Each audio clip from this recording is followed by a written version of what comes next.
My Cousin Rachel by Daphne du Maurier, dramatised by Bryony Lavery with Francesca Annis, Philip Voss and Adam Godley.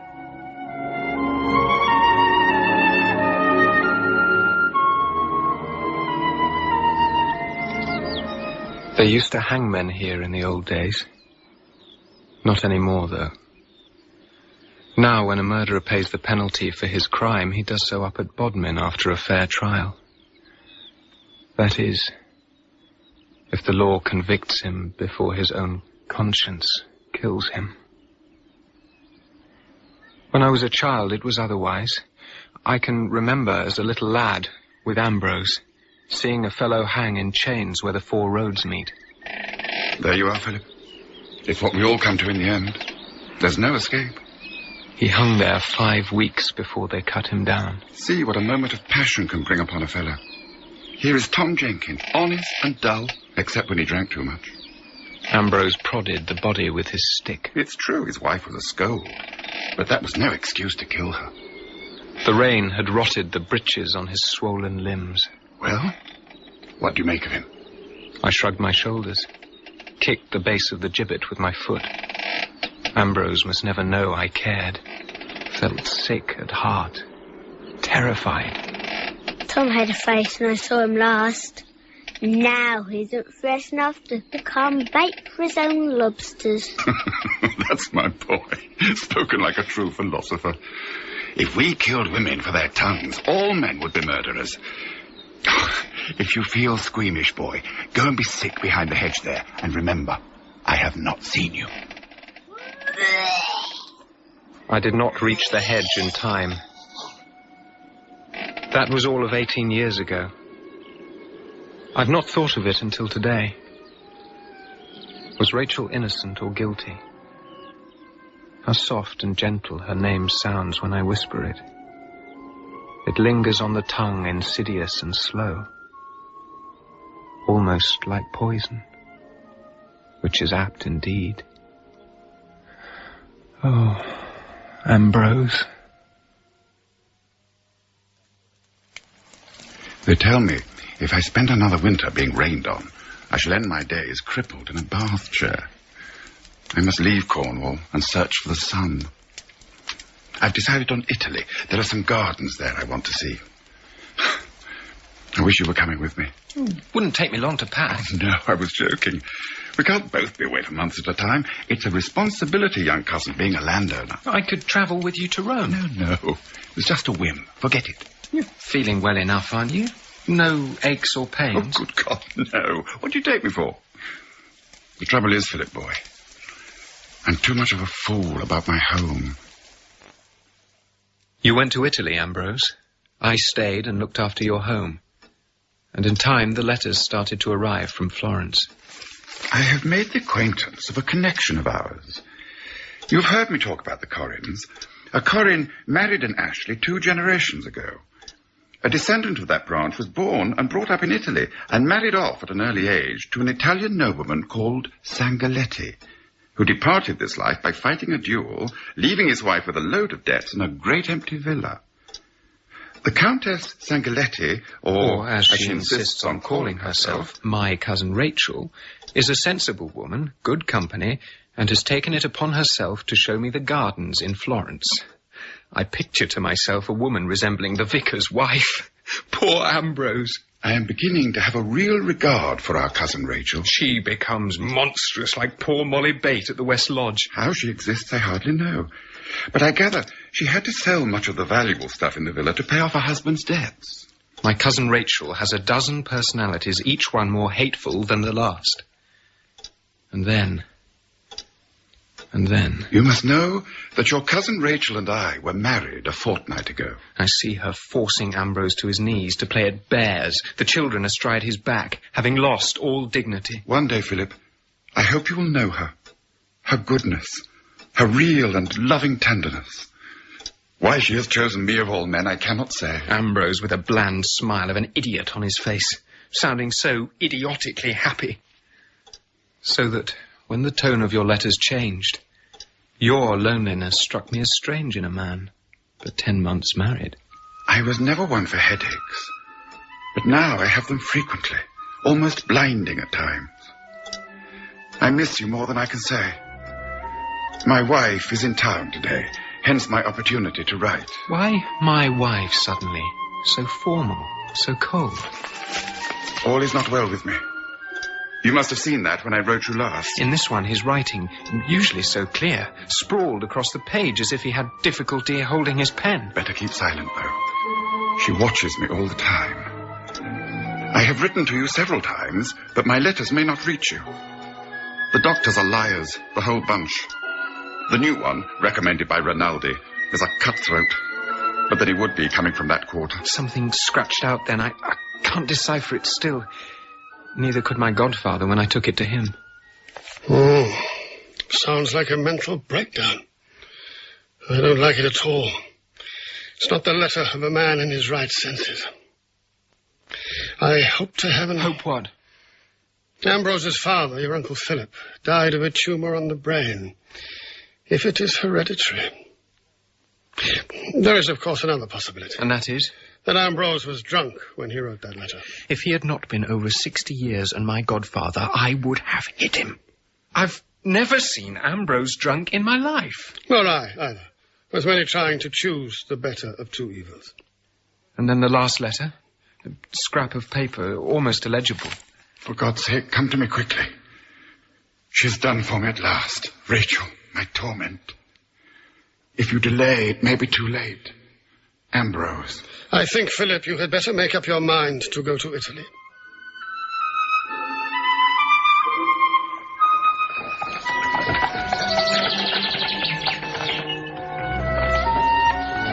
Villa Sangaletti, signor. Thank you. Grazie. Arrivederla.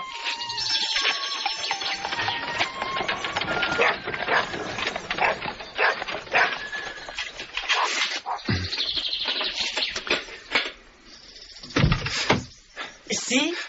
Villa Sangaletti. Signor Ambrose Ashley? Oh, Dio mio! Per un momento credevo se fossi... un fantasma! I'm looking for Signor Ambrose Ashley. Is he in? Che cosa c'è? E questo giovanotto? Chiede del signor Ashley. Lo guardi. Guardi a chi rassomiglia. Do you speak English? Does anyone speak English? I can speak a little English, signora. Can I help you? I have come to see Mr. Ashley. Are he and Mrs. Ashley at the villa?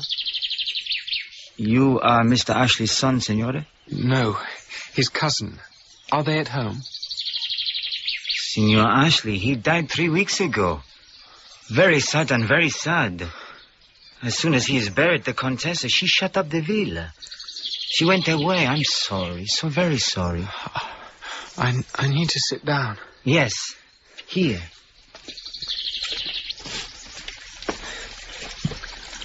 The Signor Ashley, he sat here every day watching the fountain under the tree, Lavorno. Come si dice in inglese? Laburnum. Laburnum, sì. In summer, they always sit here. They take the tisana here after dinner, day after day, always the same. 3 weeks ago? He died 3 weeks ago? See. The end was very sudden, you understand. He was weak, yes, very weak from the fever. But the violence was all gone. What do you mean, violence? The violence that came with the fever. I think the Contessa will not come back. Signor Rainaldi says the villa is to be sold. Who is Signor Rainaldi? He arranges all things for the Contessa. Matters of business, matters of money. He knows her for a long time. I want to see him, Signor Rainaldi. I give you his address. Where are Mr. Ashley's things? Scusi? His clothes, his books. The Contessa took everything. And you have no idea where Mrs. Ashley went? She has left Florence. After the funeral, that is all we know. Where is he buried? In Florence, signore. In the new Protestant cemetery.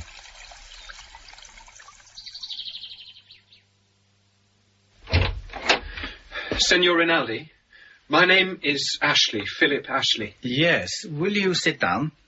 You know who I am? You are cousin, are you not, to the late Ambrose Ashley? Cousin and heir. You will understand, Signor Rainaldi, that this sudden hearing of my cousin's death is a very great shock to me. Why was I not informed that he was ill? Your cousin's death was too sudden. He had been ill, yes, but not, as we thought, dangerously so. Mrs. Ashley had no desire to make you and his friends in England anxious.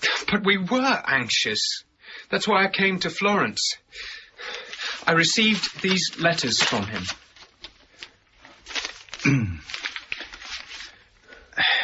Yes. Mrs. Ashley was afraid he might have written something of the sort.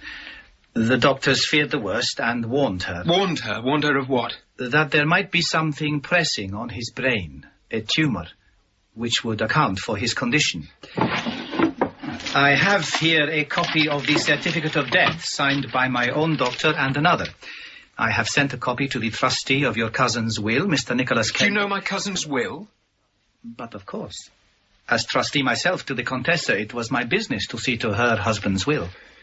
These letters are not the letters of a sick man, of a person ill. They are the letters of a man who has enemies, who is surrounded by people he cannot trust. They are the letters of a man who was sick in mind, Mr. Ashley. You see what he says in the first letter here, that she did not leave him. I can vouchsafe for that. She did not leave him night or day. She nursed him alone. She spared herself nothing. Why didn't she send for me? If Ambrose had lost faith in her, why not send for me? I knew him best. Women of feeling do not easily give way. They hold on to the thing they want and never surrender. If I had been here, he would not have died. I must go. I will find a servant to show you out your cousin's letter, Signor. I swear to you, Ambrose, whatever pain you suffered before you died, I will return it in full measure upon the woman who caused it. Someday, somehow, I will repay you, Cousin Rachel.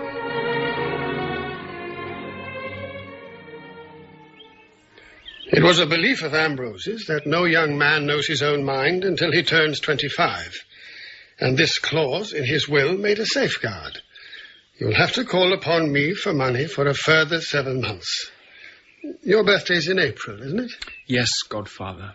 Well, I've read the will to you. It's the same will I drew up 10 years ago. No codicil, you know, upon his marriage. No provision in it for his wife. I'm a little surprised that this Rainaldi makes no mention of any sort of claim on the part of Mrs. Ashley. Claim? Good God, you talk of a claim when we know perfectly well she drove him to his death. No, we don't know anything of the sort. But his last letter. She has done for me, Rachel, my torment. Philip, he was mentally and physically sick and not responsible for what he wrote or said. I don't believe it. I can't believe it. You mean you won't believe it, in which case there is nothing more to be said. There is the chaise arriving. Louise will keep you company while I attend to it. Louise? Yes, Father? Look after Philip. I've business to attend to. My godfather is displeased with me. He thinks me too suspicious of this cousin Rachel. You should have asked that Italian what she was like. I would have done. And what happened to the Count, her first husband? Didn't you say he was killed in a duel? You see, that speaks badly for her, too. She probably had several lovers. How like a girl to picture lovers. I ought to have taken you to Florence with me. You would have learned much more than I did. Hush, Philip. Father's returning. Well, now something has got to be done. And you have to decide exactly what and when. She has arrived by boat in Plymouth. Who has arrived? Your cousin Rachel. I have just received this letter. Philip. She says, I have brought with me all Ambrose's possessions, his books, his clothes, everything that Philip would wish to have and keep, which now by right belong to him. She awaits instructions from me as to what to do with her husband's possessions.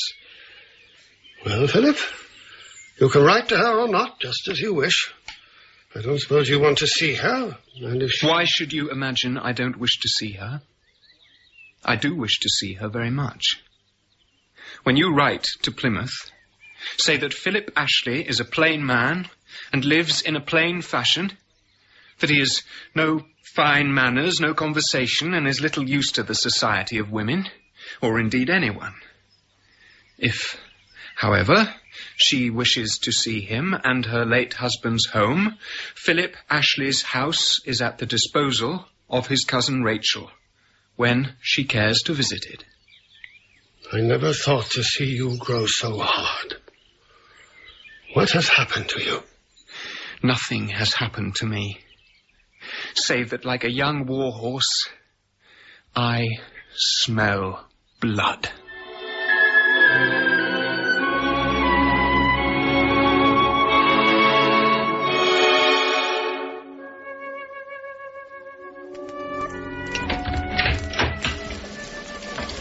Mr. Philip, there you are. How late you are. Well?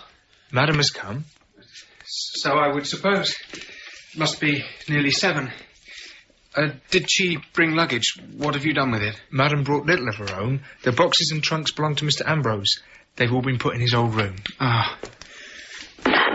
Where is Mrs. Ashley now? Madam has gone to her room, sir. She seemed tired and asked you to excuse her for dinner. I had a tray taken up to her an hour ago. You're very wet, sir. I was out walking. Better change your things or you'll take cold. Yeah, I will directly. Where are the dogs? I think they followed Madam upstairs. At least old Don did. I'm not certain about the others. All right, I'll bathe and change. Madam has sent word that if you should wish to see her when you've dined, she'll be pleased to receive you. Thank you, Seecombe. Will there be anything else, Mr. Philip? No, thank you. Wait, yes. I'll have a glass of brandy. Come in, Philip. Thank you, Ma'am. Good evening. I hope you are rested. Thank you, Philip, yes. I hope the dogs are no trouble, Ma'am. None at all. This is Don, isn't it? Ma'am? Was he really 14 last birthday? Ma'am? Do come, sit down by the fire. Thank you. What? How very like Ambrose you are. I had not realized. Thank you, Philip, for letting me come. It cannot have been easy for you. Not at all, Ma'am. It was a strange feeling driving through the park and up to the house, with Seecombe standing by the door to welcome me. I have done it so many times, you know, in fancy. Everything was just as I had imagined it. I fear the drive was rather rough. It did not worry me. I was longing to be here. I hope you'll be comfortable here in the Blue Room. Nobody seems to have been here since someone called Aunt Phoebe.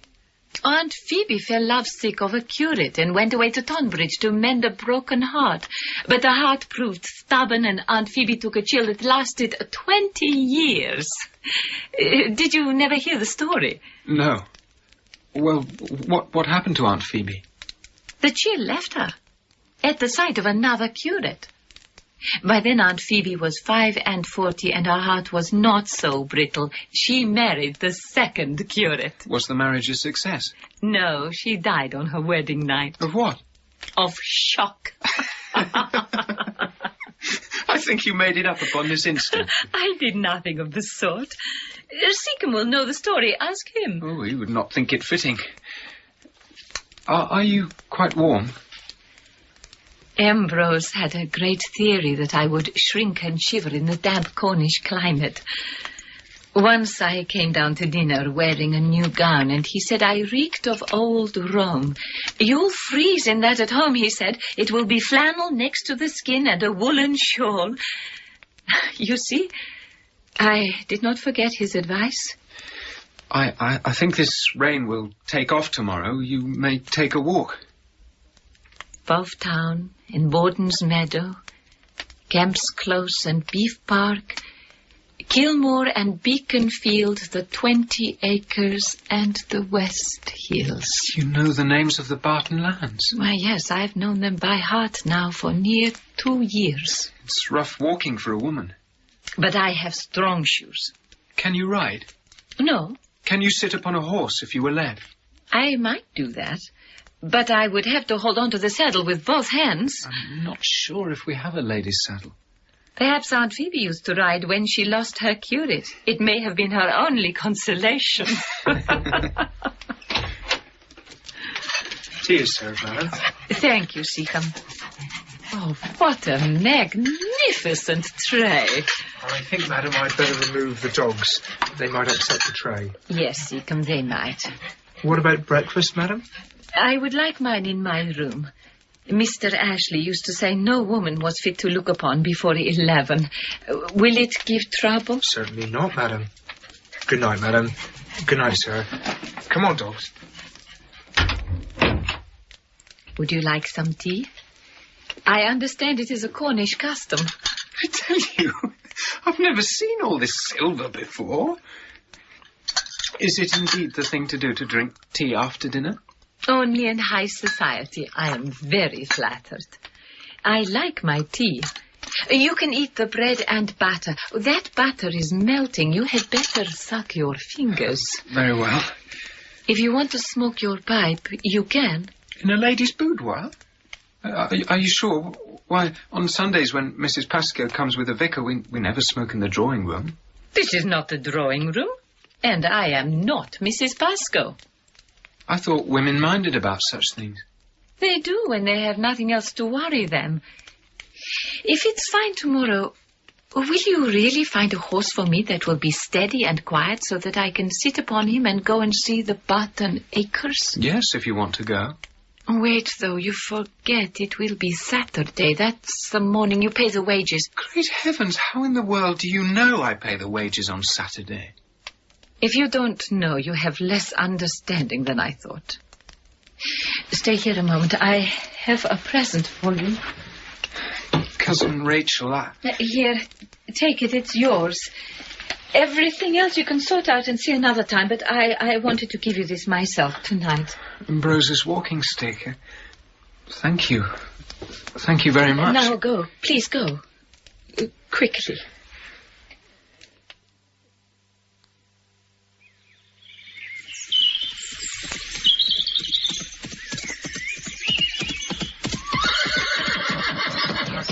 I expected you at the stables, Cousin Rachel. Good morning, Tamlyn. Mr. Phillips, sir. I've been out since 10:30. I looked for you to ask permission, but could not find you. So I did a bold thing and went down myself to Tamlyn's cottage to make myself known to him, didn't I, Tamlyn? You did, Ma'am. You see, Philip, I brought with me to Plymouth all the plants and shrubs that Ambrose and I collected during the past 2 years. I have the lists with me where he wished them to go. I thought it would save time. That's all right. You both understand these things better than I do. Please continue. We finished, haven't we, Tamlyn? And will you please thank Mrs. Tamlyn for the cup of tea she gave me and tell her that I do hope her sore throat will be better by this evening. Oil of eucalyptus is the remedy. I will send some down to her. Thank you, Ma'am. I've learned some things this morning, Mr. Phillips, sir, that I never thought I'd learn from a lady. Miss Ashley know more about gardening than I do or ever will. Proper ignorance she's made me feel. Nonsense, Tamlyn. I only know about trees and shrubs. As to fruit, I haven't the least idea how to grow a peach. You shall show me tomorrow. Whenever you wish, Ma'am. If you've been out since 10, you'll want to rest now. Rest? Who talks of resting? I've been looking forward to my ride all morning. Look, the sun. Are you going to lead me? I'll lead you. I warn you, you may be able to teach our head gardener about camellias, but you won't be able to do the same with me and farming.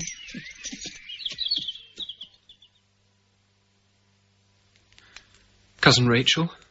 Philip, do you mind my sitting here?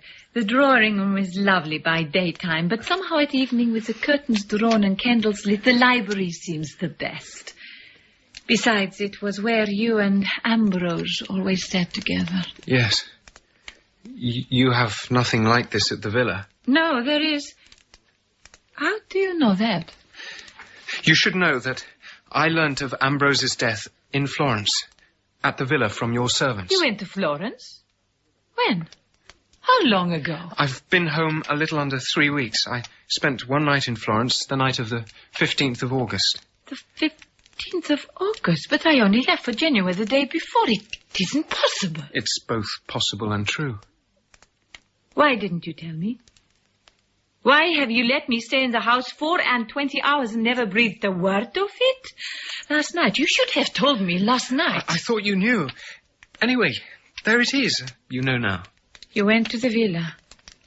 Giuseppe would open the gates and see you standing there, and he would think...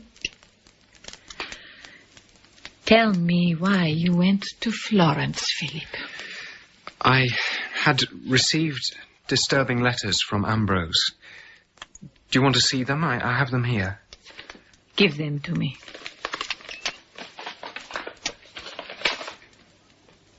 Only these 2 letters? Only those 2. Nothing after Easter or Whitsun, did you say, until these came? No, nothing. How you have hated me. Yes. Why did you ask me here? To accuse you. To accuse me of what? I'm not sure. Perhaps of breaking his heart, which would be murder, wouldn't it? And then? To watch you suffer. Then I suppose to let you go. That was generous. More generous than I should deserve. Still, you have been successful. You have got what you wanted. Go on watching me until you have had your fill. It's no use. Ambrose always told me I'd make a rotten soldier. Give me the letters. There. Let them burn. That's no use either. When both of us remember what he said. I can forget if you will too. There's something clean about a fire. Nothing remains. Ashes don't count. If you were a little older, or your life had been different, if you were anyone but yourself and had not loved him quite so much, I could talk to you about those letters. I won't, though. I would rather you condemned me. I will leave on Monday, and you need never think about me again. Although you did not intend it to be so, last night and today were deeply happy. Bless you, Philip. I don't condemn you. I can't go on hating a woman who does not exist. But I do exist. You're not the woman I hated. I'm sorry. I was jealous. The trouble is that I've never known anyone or loved anyone in the world but Ambrose. And he loved you so much. You might have been his son. He was so proud of you. Why, Philip, if you have been jealous of me these 18 months, I think we are quits. It is late. I'm not tired. We still have tomorrow. Why only tomorrow? Because I go on Monday. I came only for the weekend. There's no need to go. When you've only just arrived, you've not seen everything yet, and the plants and the cuttings are yet to arrive. You have to discuss it with Tamlyn, and there are Ambrose's things to go through and sort. I thought you could do that by yourself. Why, when we could do it both of us together? What is it? Why do you look at me so? Nothing. Nothing at all. You don't hate me anymore. No. I told you, it was not you. It was another woman. Do you hate me? No. There was also some other man. A horrid boy, so spoilt and prim. Why, he went yesterday as soon as you walked into Aunt Phoebe's boudoir. Come here. Your first kiss. The first you ever had, and if you don't like it, you can pretend I didn't give it to you, but that it came from the other woman. It's almost Sunday. Good night. Good night, Cousin Rachel.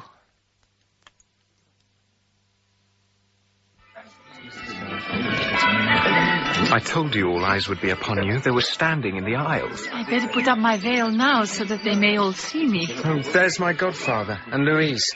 Oh, great heaven. What's the matter? I promised to ride over yesterday to see Louise and forgot all about it. Well, that was not very gallant. I hope she snubs you well. I shall blame it on you. Why did you not tell me? I forgot. If I were Louise, I would take that in bad part. You could not offer a woman a worse excuse. Louise isn't a woman. She's younger than myself. I've known her since she ran around in petticoats. She has feelings just the same. Mrs. Ashley, I presume. Mr. Kendall. And this must be Louise. Philip, would you not like to conduct Miss Kendall in your carriage, and I will go with Mr. Kendall in his? Why, certainly, if you prefer it. That seems to me a very happy arrangement. This way, Mrs. Ashley. Look here, Louise, I'm sorry. My cousin Rachel wished to see the Barton Acres yesterday, so I accompanied her. Oh, don't apologise. I waited about 2 hours, but it didn't matter. I guessed something of the sort had kept you.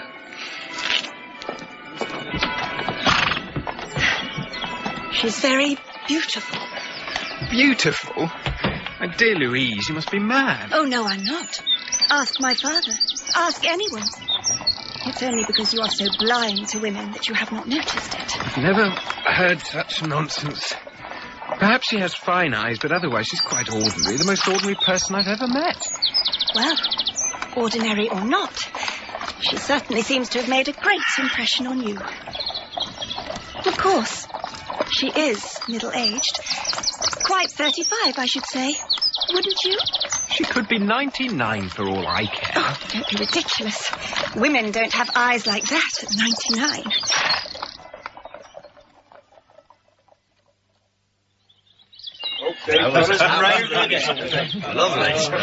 Capital lunch, Mrs. Ashley. Thank you, Miss Pascoe.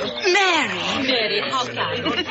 There are so many people who desire your acquaintance that I think you can reckon upon engagements every afternoon for the next 4 weeks. Oh, she can do that very well from Pauline, more so than here. I rather believe we'll have the pleasure of her company within a day or two, Louise. Yes, Papa. Not so, sir. My cousin Rachel remains here for the present. She has the rest of the estate to visit. Oh, well. Yes, of course. Very right. Very proper. Well, if you find yourself uncomfortable or would like a woman's company, I know my daughter will be only too ready to receive you. Of course, Papa. You are very kind and more than generous. When I have done my duty here on the estate, we will talk about it again, shall we? Meanwhile, believe me grateful. Mary, your mother is waving. Coming, Mamma. Goodbye, Mr. Kendall. Vicar. Mrs. Pascoe. The carriage door is not properly closed, Mary. Goodbye, Louise. Goodbye, Mrs. Ashley. Goodbye.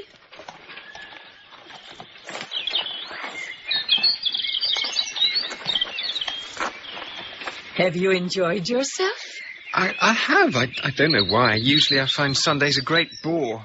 It's because I'm not a conversationalist. All I had to do today was sit back and let you do the talking for me. That's where a woman can be useful. It's part of their training. Instinct warns them what to do if conversation flags. Yes, but you don't make it obvious, unlike Mrs. Pascoe, who goes on and on.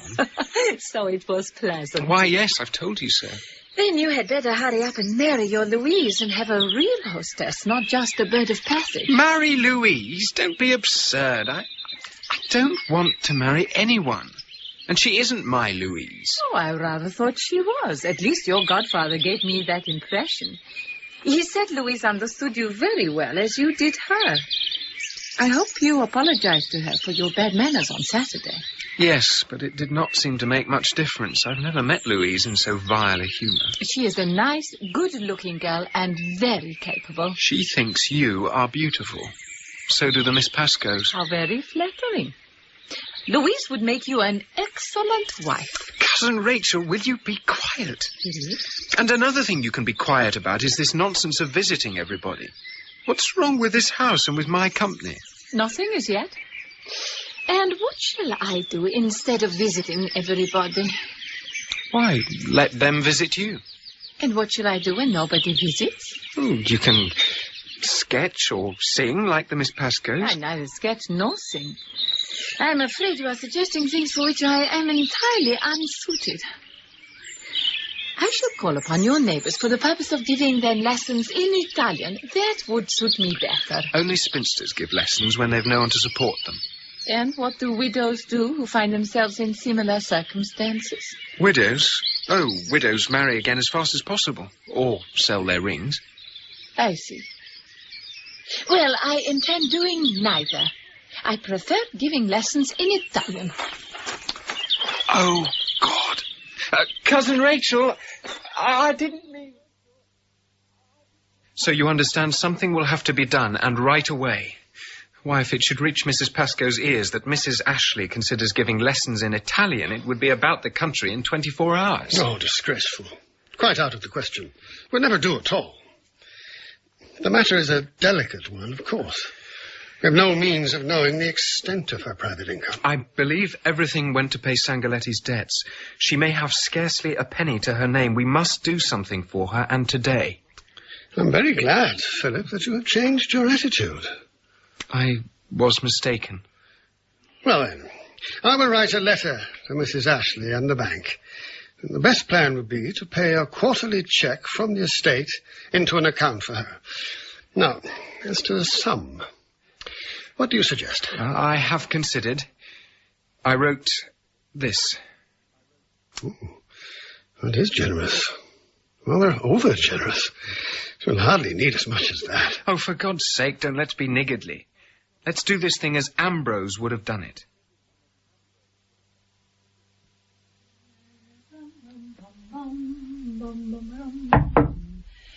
Who is it? It's me, Philip.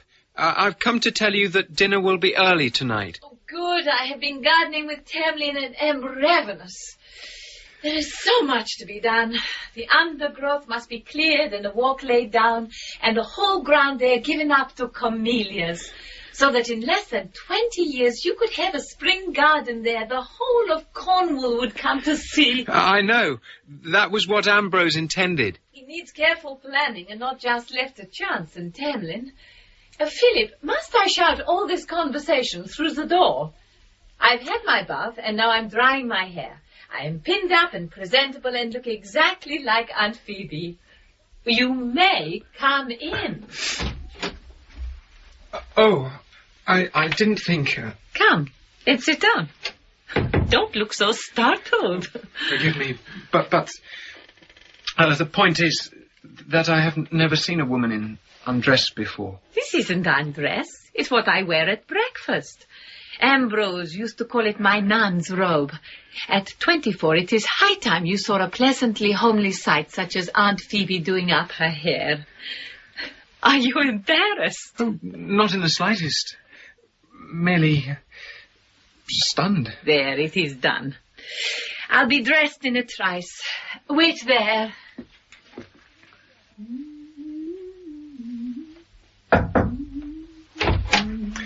Oh, what is it, Seecombe? Is dinner ready? No, sir. Mr. Kendall's man Dobson has ridden over with a note from Adam. I think I'll go below and wait for you in the library. No, don't go. I'm already dressed. Thank you, Seecombe.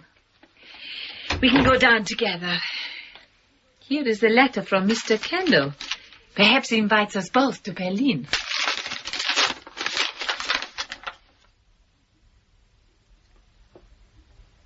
What have you been doing? Doing? Nothing. Why? Don't lie, Philippe. You don't know how. You have been to Berlin. I may have done. What of it? You made him write this letter. No. He wrote it of his own accord. There was business to discuss and... And you told him your cousin Rachel proposed giving lessons in Italian. Not exactly. Surely you realized I was only joking when I told you that. If you wish to humiliate me, by heaven, you have gone the right way about it. I don't see why you have to be so proud. Proud? How dare you call me proud? I shall call you proud. Damnably proud. It's not you who is likely to be humiliated, but me. Is there anything shameful in giving lessons in Italian? For Mrs. Ambrose Ashley, yes. It reflects upon the husband who neglected to make provision for her in his will. And I, Philip Ashley, his heir, won't permit it.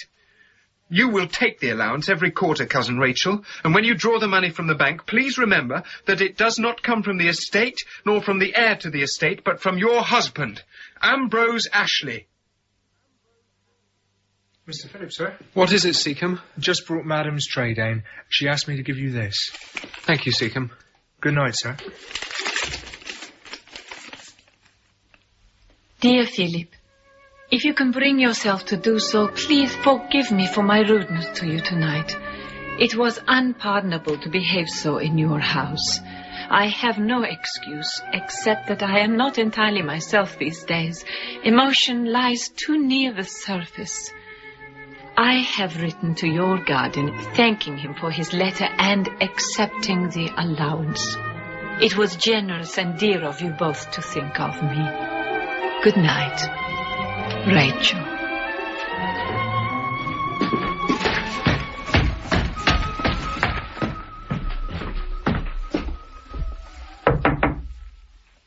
Who is it? Philip? You're in bed? Yes. I have just read your note. I wanted to say thank you for it, and to say good night. It would not worry me to give Italian lessons. I have no pride about that sort of thing. What I could not bear was when you said my doing so would reflect badly on Ambrose. I would much rather you hit me than that you cried. I will take the allowance, Philip. But then I think I should leave here and move elsewhere. Perhaps to London. I thought you liked it here. Going about the estate, visiting the tenants, was that all show? Sometimes, Philip, I think you lack all understanding. There's really only one consideration, whether you yourself desire to stay. If you really want to go, I cannot keep you. Why do you ask that? You know I want to stay. Then you will remain for a little while to do the garden as Ambrose wished.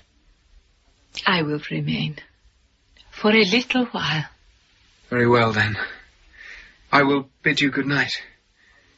Your letter to my godfather, would you like me to put it in the post bag? Seecombe has taken it. Then you will sleep now and not be angry with me anymore. I wasn't angry, Philip.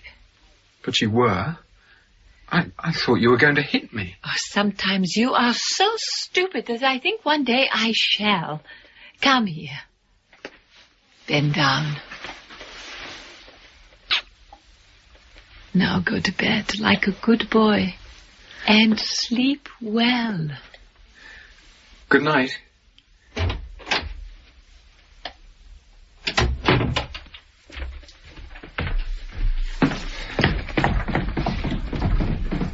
Everything all right, Seecombe? I was just about to lock the post bag, sir. Anything from you, Mr. Philip? No, Seecombe. Have you got Mrs. Ashley's letter? Both of them, sir. Both of them? The one to Mr. Kendall, sir. And the one to the Italian gentleman, Signor Rainaldi.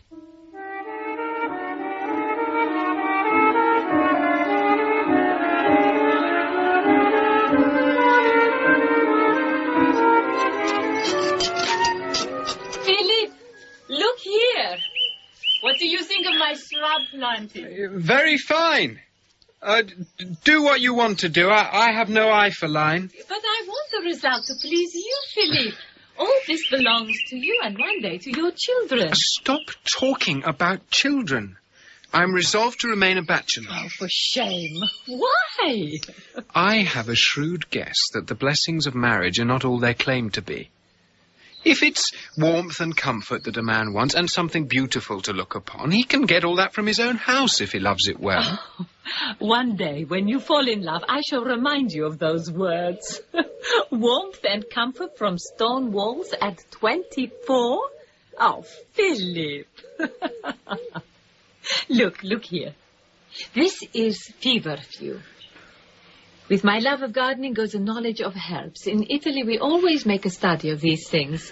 We make a tisana out of them as a remedy for any sickness. You will take the place of the midwife they will send for you in the night. And I will take a tisana of raspberry leaves and nettles. If a woman drinks that for 6 months before the birth, she has a baby without pain. That's witchcraft. They wouldn't think it right to do so. What nonsense. Why should women suffer?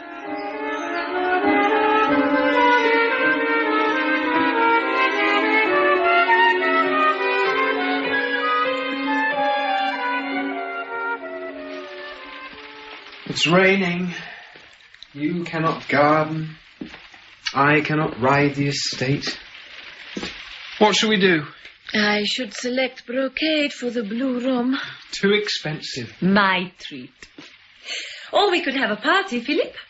The prettiest young women for you and the best favoured widowers for me. There is heavy betting upon Louise for you, and the third Miss Pascoe is given a sporting chance. Great heavens, Belinda Pascoe! I'd sooner marry Katie Searle, who does the washing. I do not escape discussion. A list of eligible widowers has been given to me. There is a peer down in West Cornwall declared to be the very thing. 50 an heir, and both daughters married. Not old St. Ives. Why, yes, I believe so. They say he's charming. He's always drunk by midday and creeps around the passages after the maids. Yes, Seecombe. The weather being so inclement, sir, I thought the boys might be put to extra cleaning within doors. Your room needs attention, but they cannot dust there while Mr. Ashley's trunks and boxes cover the floor. You're quite right, Seecombe. The boys cannot clean the room until the boxes are unpacked. We have left it far too long. Well, Philip, what about it? Oh, very well, if you're agreeable. Let's have the fire lit, and when the room is warm, we'll go upstairs.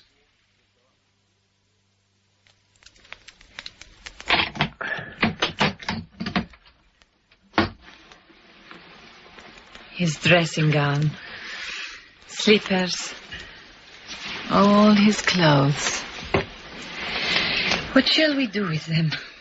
I don't know. It's for you to say. Would you wear them if I gave them to you? No. No, I don't think so. I think that if you don't want them, Philip, the people on the estate here who loved him might like to have them. You will know best what to give and to whom this summer suit. It should be pressed. A trunk is always useful. Come here. Oh, Philip, you loved him so. I don't mind. A man can do these things. It's not easy for a woman. Let me do it, Rachel. Go downstairs. No, I'm better now. And I have unpacked the clothes. The books are easier. Look. Oh, volume of drawings of the layout of gardens. This will be useful to us. Look, I will go through these. Ambrose's Bible. What's this? A scrap of a letter. It's a disease, of course. I've often heard of it, like kleptomania or some other malady, and has no doubt been handed down from her spendthrift father. This much I do know, dear boy, that I cannot any longer, nay, I dare not, let her have command over my purse, or I shall be ruined, and the estate will suffer. It is imperative that you warn Kendall. What have you there? Nothing. That was Ambrose's writing.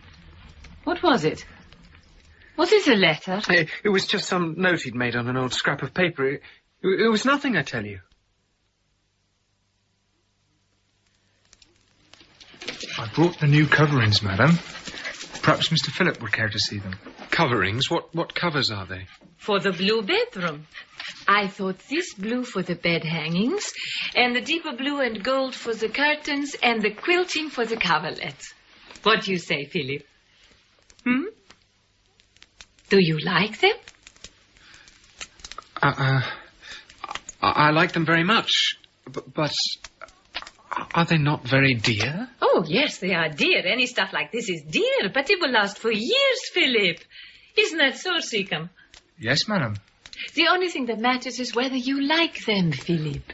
Why, yes. Who could help but like them? Then they are yours. A present from me. Take them away, Seecombe. I will write to the merchant in the morning and say that we will keep them. Madam? Something's the matter. What is it? You should not give me a present like that. It will cost you far too much. But I want to give them to you. You have done so much for me. It's such a little gift to give in return. It's very sweet of you, but I don't think you should do all the same. Philip, what was really on that piece of paper you threw in the fire this morning? The paper? What paper? You know perfectly well.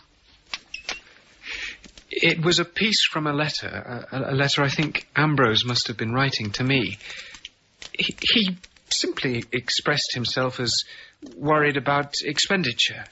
I threw it on the fire because coming upon it just at that moment might have saddened you. Was that all? I wondered so much I could not understand. Poor Ambrose. It was a constant source of worry to him what he considered my extravagance. He was so generous those first months. You cannot imagine, Philip, what it meant to me. At last someone I could trust and love as well. That's why it was so hard to understand. The way he changed. You mean he wasn't generous anymore? He was generous, yes, but not in the same way. He would buy me things, pieces of jewelry, as if he were trying to test me in some way. If I asked him for money for the house, he would not give it to me. Eventually, I had to go to Rainaldi. Did Ambrose find out that you did? Yes. He hated Rainaldi. I had to meet Rainaldi furtively away from the house. He trusted no one, sent the servants away, the doctors. Oh, God. I did not mean to tell you all this. Why not? Because I wanted you to remember him as you knew him here. We were wrong to touch his things. I felt it from the first. We have let something loose that was not with us before, some sort of bitter feeling. Rachel, come here.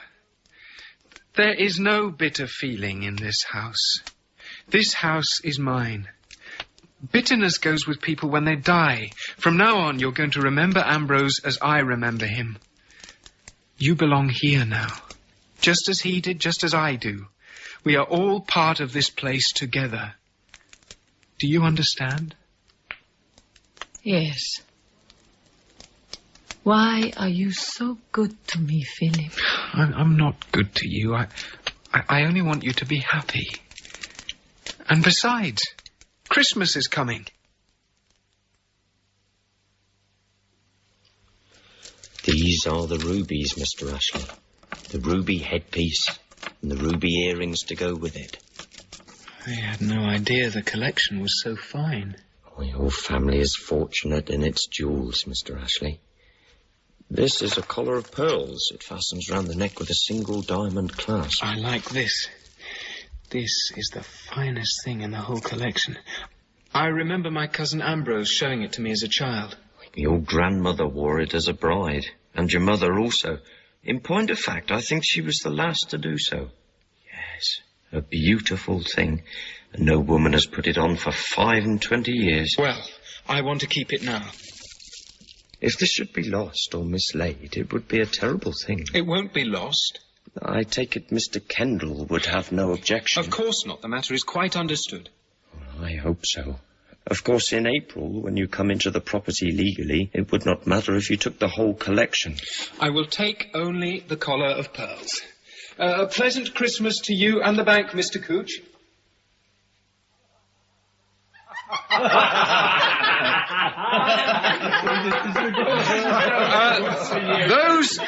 Those who desire to do so may go outside and return again. In 5 minutes' time, Mrs. Ashley and I will give you presents from the tree. Thank you, ladies and gentlemen. Good evening to you, Godfather, and happy Christmas. How did you find Exeter? Cold. Cold and drear. Mrs. Ashley, forgive me, I really must comment upon it. What a beautiful pearl collar you're wearing. I've had eyes for nothing else all evening. Yes, it's a very proud possession. Excuse us, Mrs. Ashley. Philip, I would be glad of an opportunity to have a word with you. Yes, what is it? I've had a communication from the bank that I find decidedly disturbing. Ah, from Mr. Cooch, I suppose. Yes, he advises me, as is right and proper, that Mrs. Ashley is already several £100 overdrawn on her account. Oh? No, I don't understand it. She can have very few expenses here. It occurs to me that she is sending money out of the country. She is very generous. You must have noticed that tonight. A present for each one of us. No, I don't doubt her generosity. But presents alone cannot account for such an overdraft. Already the sum we decided on has been doubled, nearly trebled. What are we to decide for the future? Double, treble the amount we give her now. Obviously what we gave her was not sufficient. But that is preposterous. Another thing, Philip. That collar is part of the collection, of the estate, and you have not the right to remove it. It is mine. I can do what I like with my property. The collar is not yours for a further 3 months. Oh, what of it? 3 months pass quickly. No harm can come to the collar in her keeping. I am not so sure. Good God, what are you suggesting? That she might take the collar and sell it? Since going to Exeter, I have come to learn a little more about your cousin Rachel. What the devil do you mean? I have met old friends who knew the Sangalettis. Both were notorious for unbridled extravagance and, I must add, for loose living. The duel in which Sangaletti died was fought because of another man. My friends feared your cousin Rachel would run through Ambrose's entire fortune within months. Luckily, it was not so. Ambrose... I'm sorry, Philip, but this news has much disturbed me. Who are these old friends? How dare they repeat 10-year-old gossip? Never mind that now. I am sorry. But as your guardian, I must ask you to desire her to return the collar. How can I? I gave it to her as a present. I cannot. Then I must do it for you. I'll be damned if you will. I'm sorry. I could not help but overhear you. I don't want either of you to embarrass yourselves on my account. It was dear of Philip to let me wear the pearls tonight. And quite right, Mr. Kendall, of you to ask for their return. Here they are. No! Please, Philip. Thank you, Mrs. Ashley. You understand that the collar... I understand perfectly. Do you need wrapping for it? Thank you. No, my handkerchief will do. And now I think that Louise and I will say goodnight. Thank you for a delightful and successful dinner, Philip. And I wish you both a happy Christmas. Good night, Mrs. Ashley. Philip? Well, it's spoilt now. Whole evening, the whole of Christmas. Everything's wasted. You are like a child running to me with empty hands. Poor Philip. I'm no child. I'm 25 years old, but 3 blasted months. My mother wore those pearls on her wedding day. Before that, my aunt, and before that, my grandmother. Don't you realize why I wanted you to wear them too? Why, yes. That's why I was so happy and so proud. You wanted me to wear them because you know that had I been married here and not in Florence, Ambrose would have given them to me on our wedding day. That's not really what... Shh, shh, shh, shh. Let's enjoy the rest of our Christmas.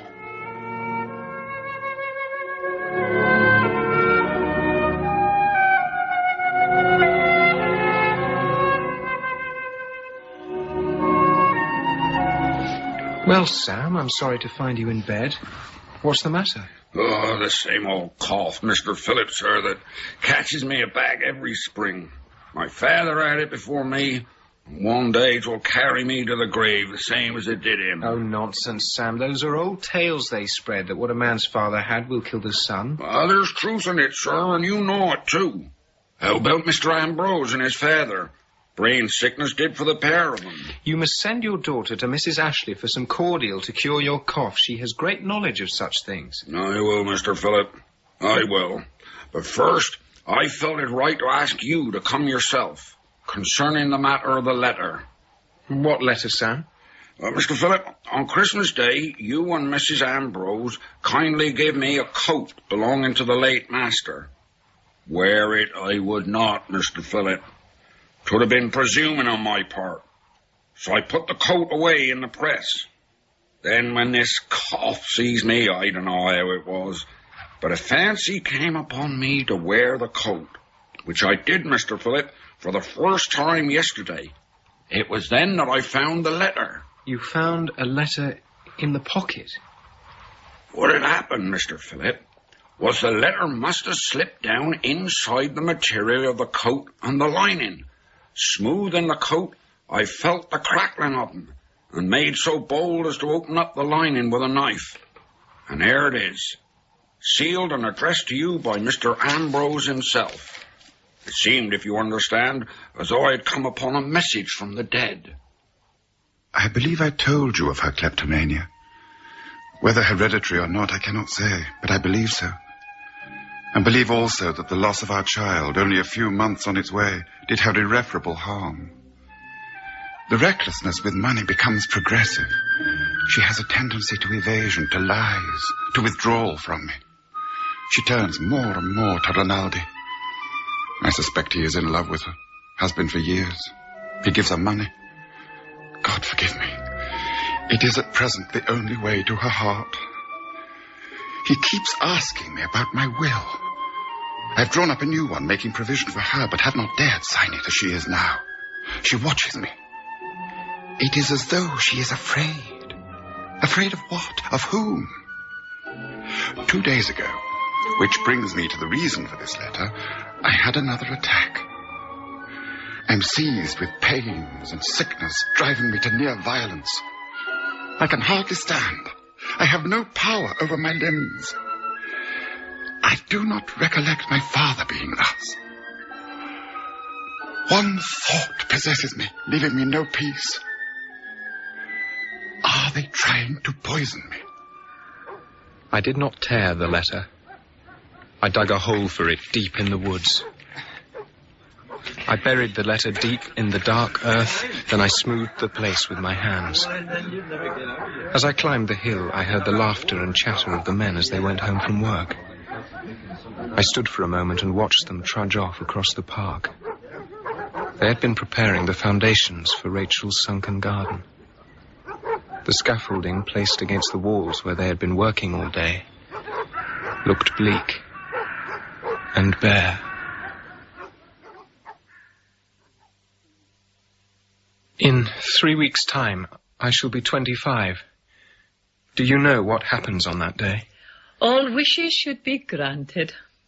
What will you wish for, Philip? I shall not know until the day comes. The property becomes mine to do with what I will. The pearl collar, the jewels, I can give them all to you. Oh, no, I would not take them. They are for your wife when you marry. It's only through error that the jewels at the house are not yours.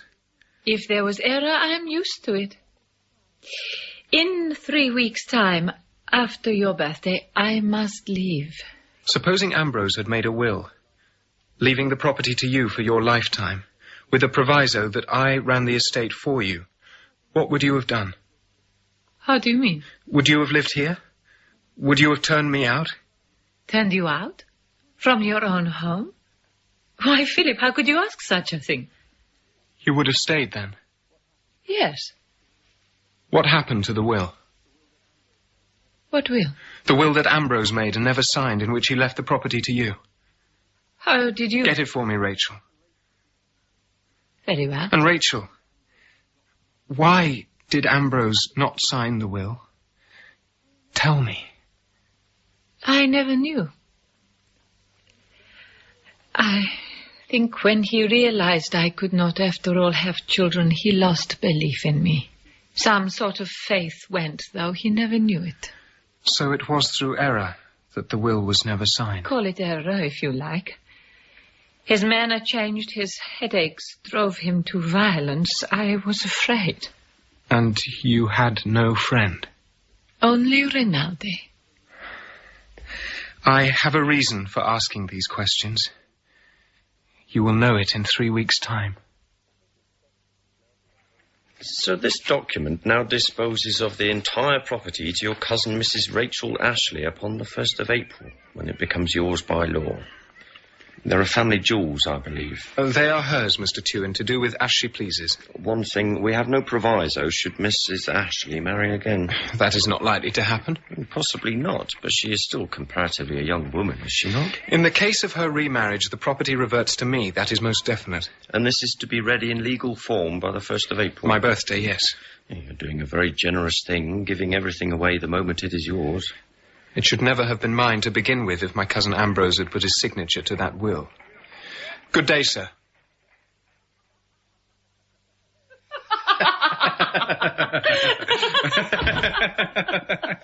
Oh, Philip, you are home.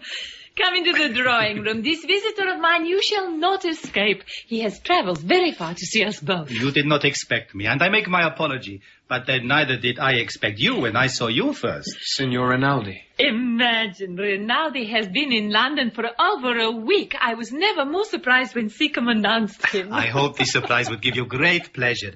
Like the time in Rome when Cosimo and I turned up for the party at the Castellucci's. I had forgotten. I have not forgotten, nor the colour of your gown. It was like amber. Also, Benito Castellucci had presented you with flowers. I saw his card and Cosimo did not. Oh, Rainaldi, you are very bad for me. Madam, sirs, dinner is ready.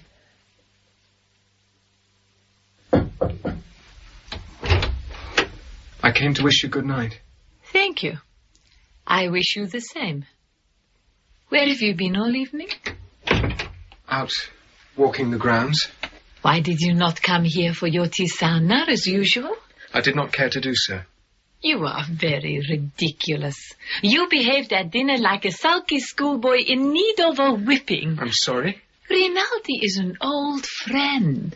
Is that why you let him linger in your boudoir until 11? Was it 11?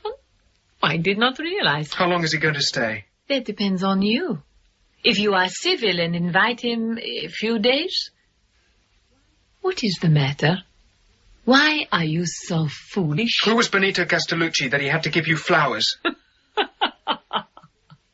He was old and very fat, and his breath smelled of cigars. And I love you much too much. Rachel. Go to bed. Rainaldi will soon be gone, and then we may celebrate your birthday.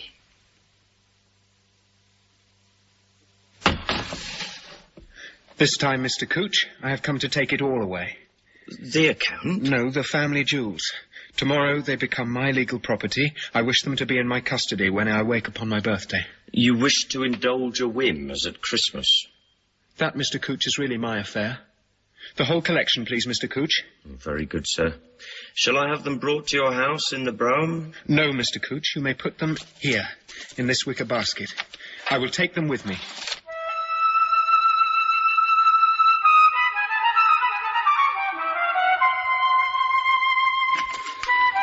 Philip, this new will of Ambrose's is dated but not signed. It would have been signed but for his illness.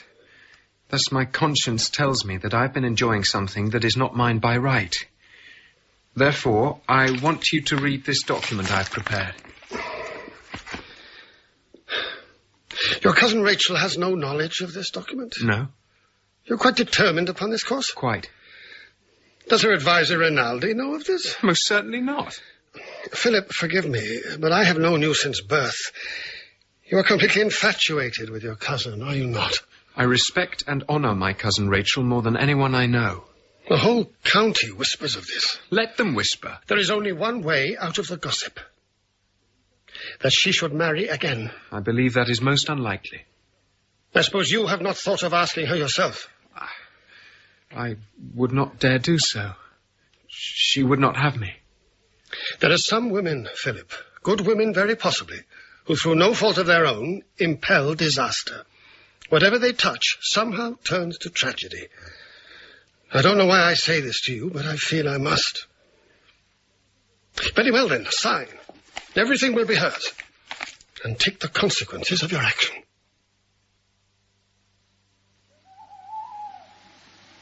Rachel! Cousin Rachel!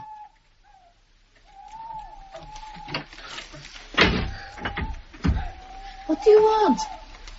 I was 3 parts asleep and you have woken me. I want to give you something. Can it wait until morning? No, it has to happen now. I'm coming up. What in the world have you got in the basket? Have you got lobsters hidden there or crabs? Haul away. The basket has some weight. These packages are odd shaped. I know they are going to bite. Be careful, you will fall and break your neck. There. Why is your head so wet? I've been swimming. Open up the packages, or I shall do it for you. For heaven's sake, put something round you. Oh, Philip. I think you have gone raving mad. Not mad. It's only that I've become this minute 25. Listen. This document, you can read at your leisure. But the rest I want to give you now. This, and this, and this. Philip, you are out of your mind. What have you done? All this is for you. If I possessed the world, you should have it also. And I have nothing for you but a gold pin for your cravat. Is there nothing else you want? Tell me, and you shall have it. Anything you ask. I told you once that I had all the warmth and comfort that I needed within 4 walls. Have you forgotten? No, I have not forgotten. I spoke in error. I know now what I lack. Do you? Are you very sure? More sure than of anything on earth. Put out that candle. Come here to me, Philip.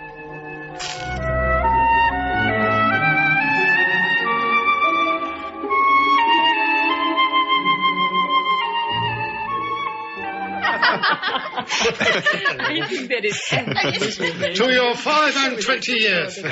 Long life and happiness. Yes, long life and happiness. Happy birthday, Philip. I, too, have a toast I wish to drink tonight. Since this morning, I have been the happiest of men. I want you, Godfather, and you, Louise, to drink to Rachel, who is to be my wife. What? Have you quite lost your senses, Philip? I'm sorry if it was premature to break the news.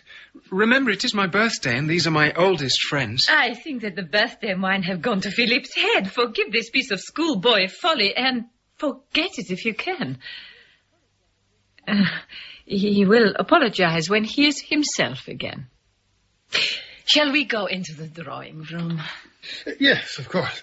Come, Louise. Rachel, you can trust the Kendalls. They are... You make me feel like a backstage servant creeping to some attic with a groom. I have known shame before, but... You were not ashamed last night at midnight. You gave your promise then. But my promise? What promise? To marry me, Rachel. You know very well I gave you no such promise. You asked what I wanted as a birthday wish. Then, as now, there was only one thing in the world I could ever ask, that you should marry me. When will you marry me? Never, Philip. If you had hoped otherwise, I am sorry. I had no intention to mislead you. What about last night? Was that pretense? I wanted to thank you. That was all. You had given me the jewels. Why do you stare at me? Oh, what have I done? Never leave me. Swear it. Oh. Never. Never. Philip! You're choking me. Will you marry me now? Philip!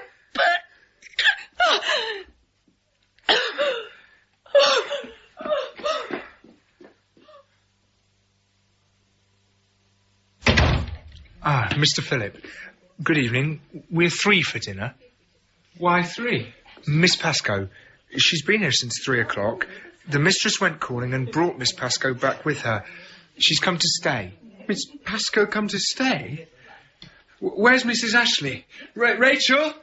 Rachel! Rachel, can I see you alone? I see no need for that. You are at liberty to say anything you please in front of Mary. Oh, please. I don't wish to make an intrusion. I can easily go to my room. Leave the doors wide open, Mary, so you can hear me if I call. Why have you done this? You threatened me last night. Once was enough. I will join Mary. Excuse me.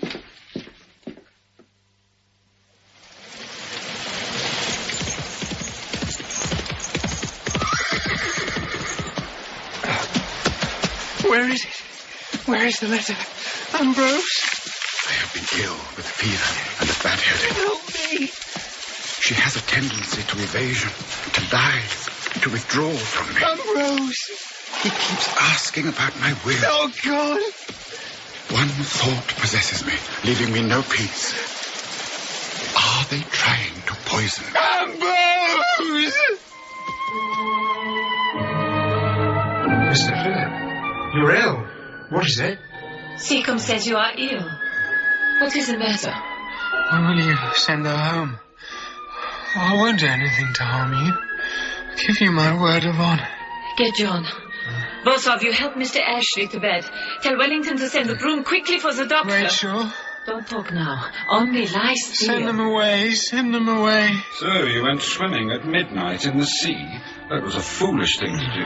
I know too much of this kind of fever to be mistaken. I have seen children die of it in Florence. It attacks the spine and then the brain. Do something, for God's sake. Don't leave me.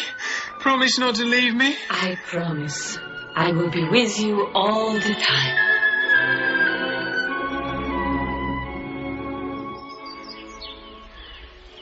The tree has all its leaves. Look. Philip. I've grown a beard. Did you send her away? Send who? Why, Mary Pascoe. She has been gone these 5 weeks. I think I must have been ill. You nearly died. I have small regard for your English doctors. You had meningitis, which no one here knew anything about. What pulled me through? Your own horse strength and certain things I bade them do. A serum made from the juice of herbs. The doctors called it poison, but you survived. I think I'm strong enough to get up. You are no such thing. By the end of the month, we may get you below and sitting out of doors, but we shall see. Can we not tell them soon? Tell them what? That we're married. Oh, God. What do you mean, Philip? Tell the servants. But we are not married, Philip. We are married. Of course we're married. It happened on my birthday. Have you forgotten? Tell me it's true.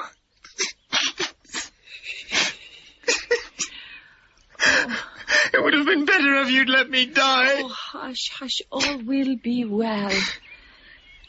I will return to Florence. You will manage the estate here. And you will come to visit me in Florence at the villa. Go back if you will, but not just yet. Give me a few weeks to hold in my memory. I'm no traveller. You're my world. You're still weak, Mr. Ashley. After that sickness. What is the matter, Philip? Nothing. You don't seem to pick up as you should, Mr. Philip. We were talking of it in the steward's room last evening. What is the matter, Philip? Nothing. What's come to the master, says Tamlyn. He's wished as a ghost on Halloween. Tell Tamlyn to go about his business. I'm perfectly well. Get out of England soon, Mrs. Ashley, before you destroy yourself and this boy with you. You love her more than ever. I can see it by your eyes. Leave me alone with her and go. What is the matter, Philip? Nothing. Do you meet anyone as you go about the town? No. But you were away all afternoon. May I not go where I please? Drive to Bodmin or Truro. Go where you please. Mr. Philip, what brings you here? See heir, Wellington. Is the mistress still shopping? No, sir. She's in the parlour of the Rose and Crown. Same as always. Visiting the Italian gentleman, Signor Rainaldi. How long has Rainaldi been staying at the Rose and Crown? That is my business. Mine also. Answer me. Very well. For the past 2 weeks. Why is he here? Because I asked him. Because he is my friend. Because I needed his advice and dared not ask him to the house. Oh, God, must I go through this again? First with Ambrose and now with you. I hate Rainaldi. As did Ambrose. He is in love with you. What utter nonsense! Rainaldi is my friend. My only friend. Send him away, back where he belongs. He will go when he is ready, but if I need him, he will stay. Indeed, if you try to threaten me again, I will have him in the house as my protector. Oh, you would not dare. Dare? Why not? The house is mine. I am seized with pains and sickness, near to violence. I can hardly stand. I have no power over my limbs. One thought possesses me, leaving me no peace. Are they trying to poison me? I have brought up your tisana. Drink it all up. Rainaldi has left England. I thought he had business still to do. So he had. But matters of great urgency attended him at home. He has written to me. When will you follow him? It depends on you. You are very silent. Are you well? Yes, I am well. Philip, you keep your eyes fixed on one corner of the room as if you had seen a ghost. What is the matter? I tell you nothing. Drink your tisana. I'm tired. It's late.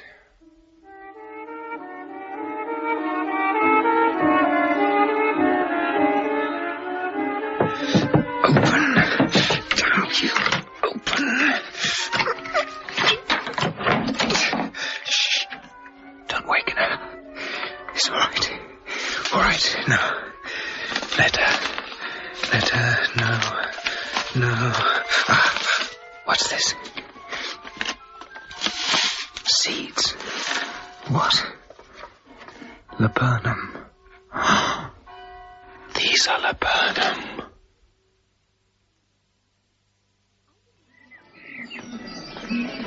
I believe we should ask the Kendalls and the Pascoes to dine today as we used to. It's been so long and they will grow offended. As you wish. Mr. Kendall? Louise? Mr. Ashley, sir. Oh. Yes, Tamlyn, what is it? Excuse me, sir. I looked for you yesterday when we were done work for the day, but couldn't find you. Just to warn you, if you should go on the terrace walk, not to stand on the bridgeway we're building across the sunken garden. Why? What's wrong with it? It's only a framework, sir. So we get working on Monday morning. We were planking to look firm enough to the eye, but it didn't bear no weight upon it. Anyone stepping on it thinking to cross to the other side could fall and break their neck. Thank you, I will remember. Good day, sir. Louise. Yes? Do you know that laburnum seeds are poisonous? Yes, I believe so.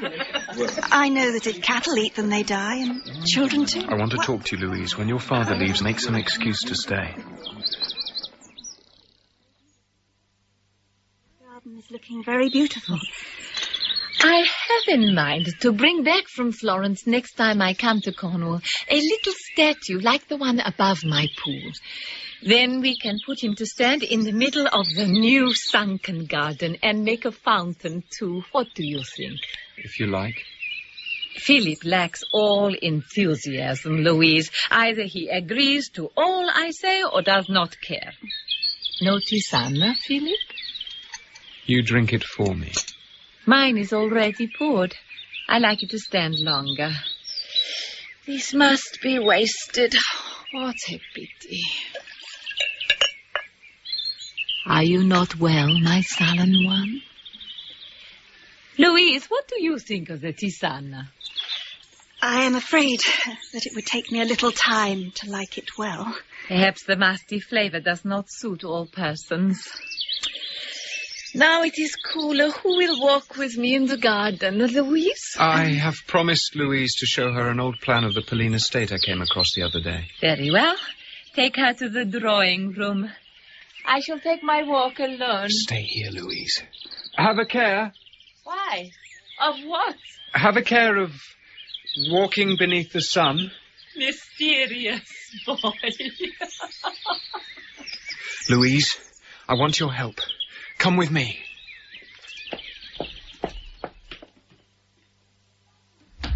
What is it? Where are you dragging me to, Philip? Here, her room. Philip, should we? Close the door.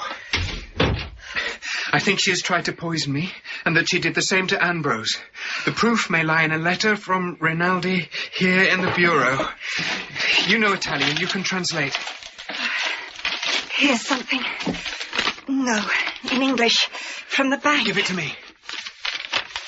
Dear Madam, we thank you for the return of the Ashley collection of jewels, which, according to your instructions, as you are shortly to leave the country, will remain with us in custody until such time as your heir, Mr. Philip Ashley, may take possession of them. Yours faithfully, Herbert Couch. It's not here. Have you looked through the blotter? No. This is it. See if you can decipher it. But it isn't in Italian. Read it yourself. I will do what you ask of me in Florence. Do not delay too long. If, in the end, you cannot bear to leave the boy behind, then bring him with you. I warn you, though, against my better judgment. Have a care, and believe me, your friend, Rainaldi.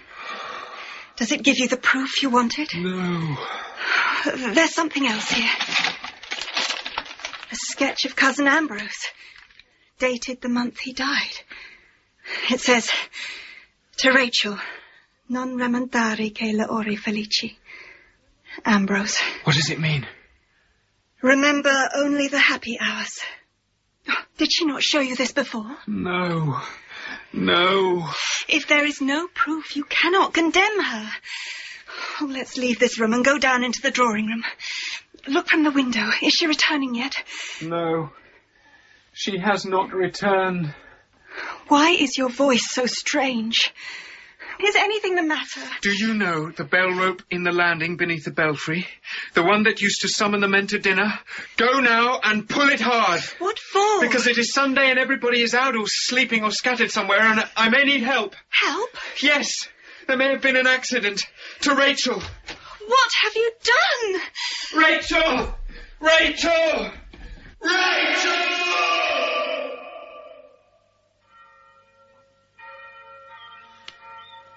Part of the bridge still remained and hung suspended, grotesque and horrible like a swinging ladder. I climbed down to where she lay among the timber and stones. I took her hands and held them. They were cold. Rachel! Rachel!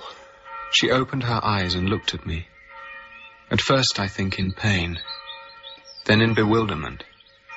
Then, finally, so I thought, in recognition. Yet I was in error even then. Ambrose. I went on holding her hands until she died.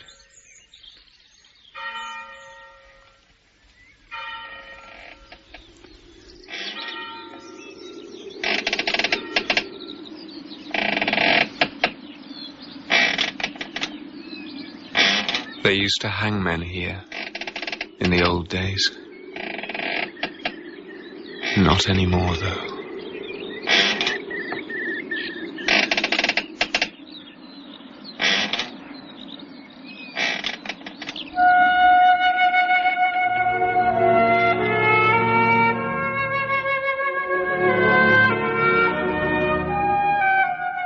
In My Cousin Rachel by Daphne du Maurier, dramatised by Bryony Lavery, Rachel was played by Francesca Annis, Philip by Adam Godley, Ambrose by Philip Voss, and Kendall by Terence Edmond.